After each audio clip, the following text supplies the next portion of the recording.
escolhido para semear, pregar o teu amor. Meus amados irmãos, a paz do Senhor, aqui quem vos fala mais uma vez é seu amigo irmão em Cristo, o pregador Rofferson Lisboa. E hoje traremos então mais uma sequência do estudo a respeito do livro do profeta Ageu. Eu quero te convidar a estar conosco até o final deste vídeo e para podermos juntos meditarmos essa palavra, crescermos na graça e no conhecimento. Mas antes, quero te convidar desde já a deixar seu like, a comentar, a compartilhar com os amigos.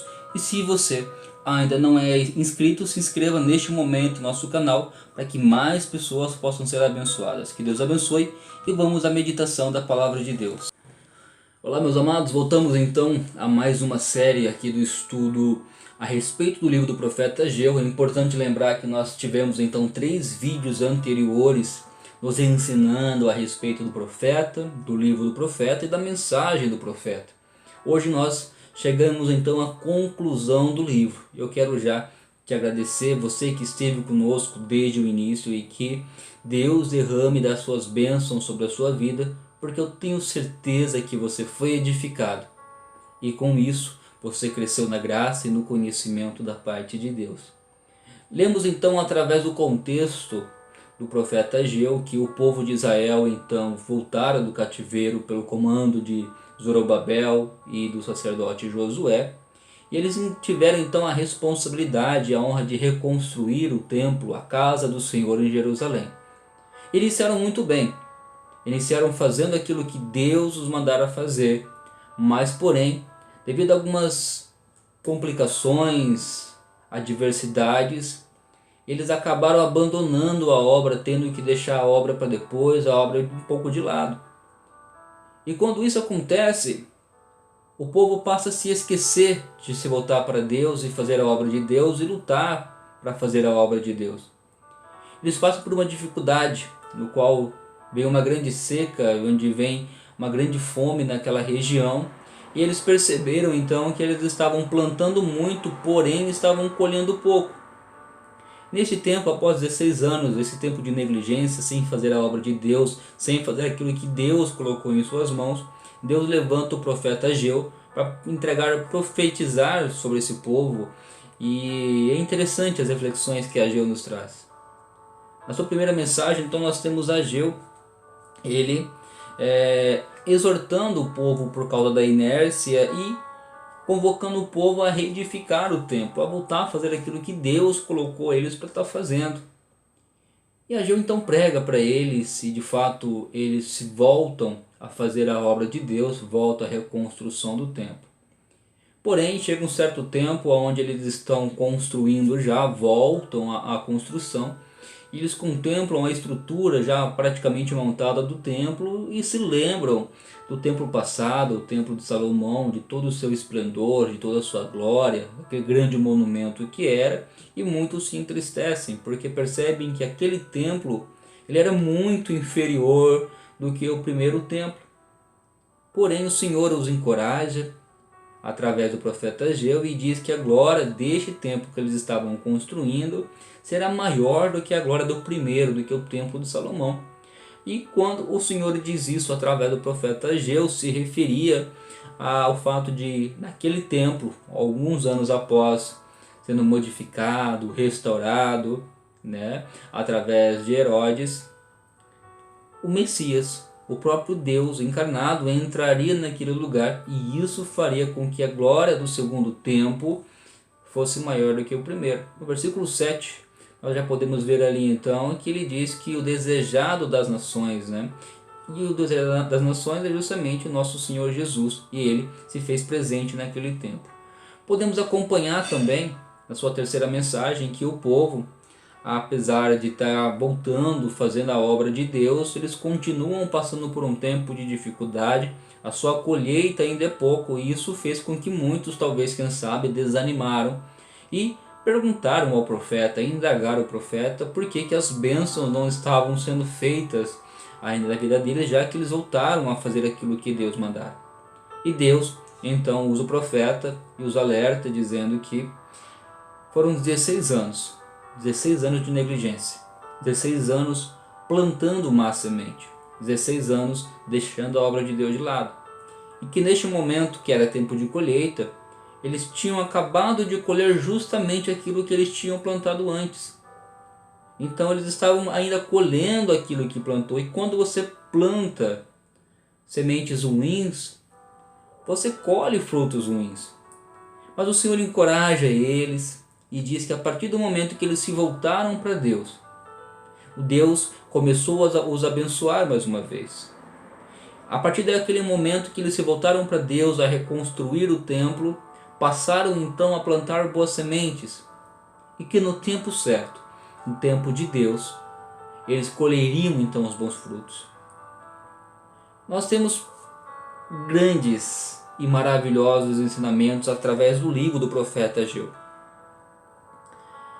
E Deus, Ele quer falar comigo e quer falar contigo hoje, mais uma vez, a respeito da quarta mensagem, a respeito da conclusão do livro, onde nós temos a destruição dos inimigos e a elevação de Zorobabel como epígrafe do texto, que está aqui em Ageu, no capítulo número 2, versículo do 20 ao versículo 23, a qual nós podemos ler, e diz assim: E veio a palavra do Senhor segunda vez a Ageu, aos 24 meses, dizendo: Fala Zorobabel, príncipe de Judá, dizendo: Farei tremer os céus e a terra, e derribarei o trono dos reinos, e destruirei a força dos reinos das nações, e destruirei o carro e os que nele se assentam, e os cavalos e os que andam montados neles cairão, cada um pela espada do seu irmão.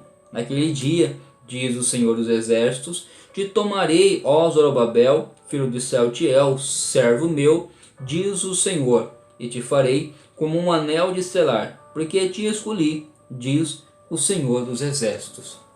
Aqui nós então podemos acompanhar através do profeta Ageu, o Senhor fazendo uma promessa direcionada exclusivamente aqui então a Zorobabel, que era o líder político daquele povo, era o governador daquele povo naquele momento.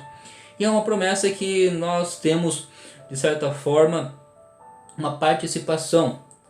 No livro de Ageu, então, nós temos algumas profecias que já foram cumpridas. O povo de Israel realmente presenciou aquilo que aconteceu. Inclusive uma delas foi a respeito da que falamos antes, a respeito da glória da segunda casa ser maior do que a primeira, a qual o Messias veio e ele adentrou durante aquele templo. E as promessas como essa, que são promessas vindouras, são promessas futuras. Zorobabel aqui, de acordo com a mensagem que nós lemos, ele era um tipo, um antitipo de Cristo, um antitipo do Messias.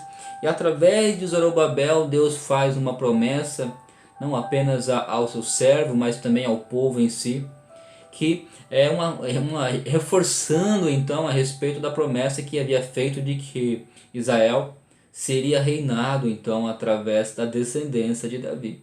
E Zorobabel era descendente de Davi. Zorobabel, aqui, ele é um dos que foram antecessores de Jesus, faz parte de toda a genealogia de Jesus, e através de Zorobabel, então, a promessa será cumprida, e está sendo cumprida em partes, através do reinado do Senhor Jesus. Aqui nós então temos uma profecia, uma mensagem a respeito do reino milenar, a qual o Senhor Jesus, ele virá pela segunda vez, ao momento qual nós estamos aguardando a Igreja do Senhor, para que possamos juntamente com o Senhor Jesus reinar. E Jesus virá então, colocará os seus pés sobre o Monte das Oliveiras, e acontecerá então justamente aquilo, a qual o Senhor Jesus vencerá todo o mal.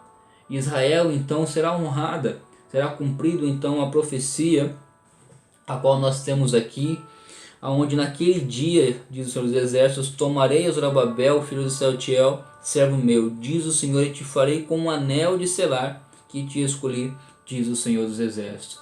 Ao qual Zorobabel, aqui agora, Jesus, virá para reinar sobre todos os povos. Derrubarei o trono dos reinos e destruirei a força do céu, dos reinos das nações, e destruirei o carro, e os que nele se assentam, e os cavalos, e os que andam montados neles cairão, cada um pela espada do seu irmão. Nós sabemos então que, através então após a tribulação, acontecerá uma grande guerra, e nessa guerra acontecerá justamente, aqui descreve do versículo 20 ao 23 do capítulo 2 de Ageu, a qual Deus irá confundir os cavalos e os cavaleiros, e os inimigos de Israel que estão perseguindo Israel acabarão eles si mesmos se matando entre eles, ficando como se fossem loucos, se agredindo a si mesmo, matando o próximo através da própria espada, e isso dará vitória a Israel. Israel então será vencedora dessa história. Então Deus aqui através do profeta Ageu lança então uma profecia, uma mensagem de esperança, dizendo a Israel: olha Israel, no final de tudo vai dar tudo bem, vocês irão reinar sobre as outras nações, o filho de Davi irá reinar através de Jerusalém, e através de Zorobabel as promessas passarão a ser cumpridas agora através da pessoa de Jesus. Espero que tenha gostado da aula de hoje, desse livro maravilhoso. Aprofundem-se. Se você ainda não leu, não viu os outros vídeos, volte, veja os outros vídeos. Não se esqueça de se inscrever no canal, de curtir, de comentar e de compartilhar com seus amigos. Na descrição teremos um resumo um pouco mais da história, um pouco mais detalhado, um pouco mais técnica, e que Deus abençoe a sua vida. Vamos juntos, crescendo na graça e no conhecimento, rompendo contra as portas do inferno, pregando o Evangelho e anunciando a salvação.